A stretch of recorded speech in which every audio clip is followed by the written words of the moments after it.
Welcome to another biblically based look into today's news from Christian Voice New Zealand. Now here's Mike Bain. You know, many times I've purchased books that declared that the end was near, and yet somehow the world just keeps going and Jesus hasn't returned. Well, as a Christian, this is the most important thing that I pray for. And I agree that human projections about the return of Christ have been wrong, and in the minds of some, have given prophecy a dubious reputation. Now, we should take Jesus' words in Matthew 24 when he says of the end that no man knows the day nor the hour of his return, and we must always be prepared for his coming. Well, Scripture tells us that the day of the Lord will come like a thief in the night. 1 Thessalonians 5 tells us that while people are saying there's peace and security, oddly, I haven't heard that cry from the world's leaders yet, but when I do, the Scriptures continue to say sudden destruction will come upon them. So let's not sleep as others do, but let's keep awake and be sober. You know, we must live with the return of Christ in our minds because predicted events sometimes cast the shadows. Before they arrive, it might be instructive to ask about what we're seeing happening today that gives us insight into the future. Now, each generation has pondered this question, and we do so today with renewed interest because the shadows of events that will take place during the tribulation seem to be developing before our very eyes. We don't have to agree about whether Christ is coming before or after the tribulation to realize the stage is being set for a one-world government, a one-world currency, and world manipulation with universal control, submission, and even worship. In Revelation 13, we have a terrifying description of where history will finally arrive. There it says, authority was given to the beast over every tribe, people, language, and nation. All inhabitants of the earth will worship the beast, all whose names have not been written in the Lamb's book of life, the Lamb who was slain from the creation of the world. And if you refuse to worship the beast, the possibility is that you'll be killed with a sword. And if not killed, you'll be starved out of your home. In Revelation 16, it's here that describes a universal unified world where politics, economics and religion are controlled on a global scale. The choice becomes yours, either fall into line or be tortured, beheaded or starved to death. In other words, worship. But you know God will follow to bring these events to an end.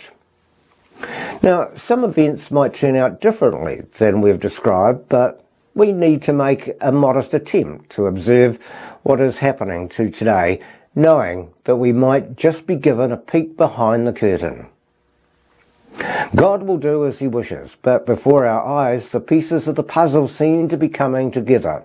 Now, you can call it the New World Order, or the Great COVID-19 Reset, or the Fourth Industrial Revolution.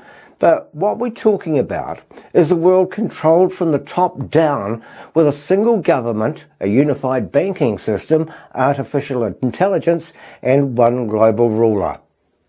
Now, most of us are aware of how an avalanche can start from one single event. This is where we are in time. Like an avalanche, any one of the things playing out in the world could be the catalyst for an avalanche which will sweep away the sovereign rights of every nation, resulting in a one-world government. Now, the recent pandemic response in New Zealand alone should be ringing alarm bells.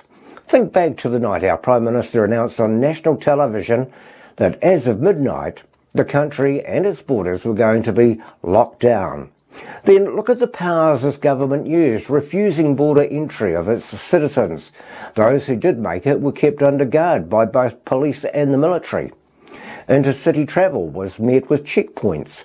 Freedoms were eroded, all in the name of COVID. COVID, like an avalanche, gathered momentum across the world, sweeping across borders like there was no tomorrow. How different is your life now, post-pandemic, compared to pre-COVID?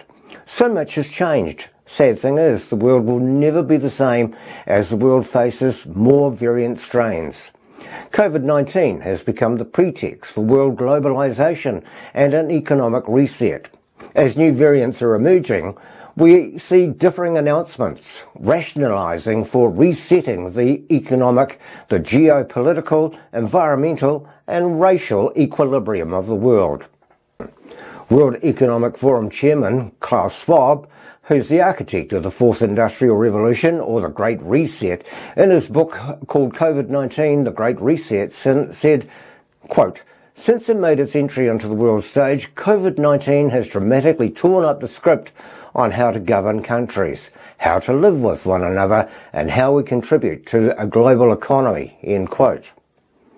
Well, will things return to what we used to term as normal? The answer is no. Countries like New Zealand are no longer setting policies that would be best for themselves, but for the whole world. Now, this probably answers the question that many of us had surrounding why the New Zealand government is pushing through its carbon minimisation when we contribute less than 0.1% to the world's total carbon emissions.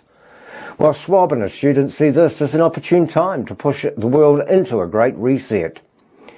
You know, Genesis 6:5 says that after God created mankind and people began to multiply on the earth, we read that God saw that every intention of the thoughts of mankind's heart was continually evil. And in verse 11, we read the earth was filled with violence and corruption. There's a lesson here. Mankind, when left unrestrained, will seek to fulfill every evil imaginable that comes to mind.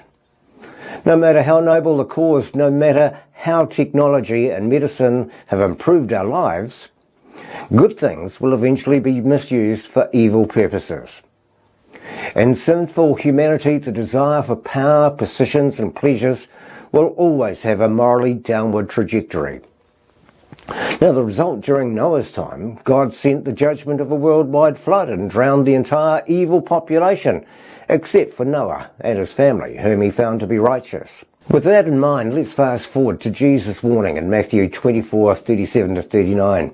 It says, "As in the days, the God of the Genesis flood, the God who judged the people at the Tower of Babel, the God of the white throne judgment, has a purpose that he alone will direct.